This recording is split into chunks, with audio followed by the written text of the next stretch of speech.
Magsimula tayo sa 4:00 ng hapon. Next led Canelians laban sa Galleries Tower High Risers. Sa papel, ang next led ang star-studded. Andyan sina Brooke Van Sickle, Myla Pablo at MJ Phillips. Noong simula ng season, akala natin sweep ang gagawin nila matapos ang 3-0 start. Pero naging roller coaster ang takbo nila. 4 na sunod na talo bago muling nakakuha ng buwelo. Pero huwag kayong pakasiguro sa next led. Bakit? Dahil ang Galleries Tower galing sa isang giant killing performance.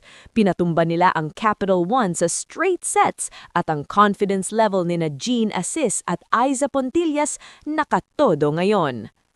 Ang susi rito para sa Galleries ay ang kanilang camaraderie. Sabi nga ni Coach Clarence Esteban, unti-unti na silang nagkakaamoy-amoy sa loob ng court.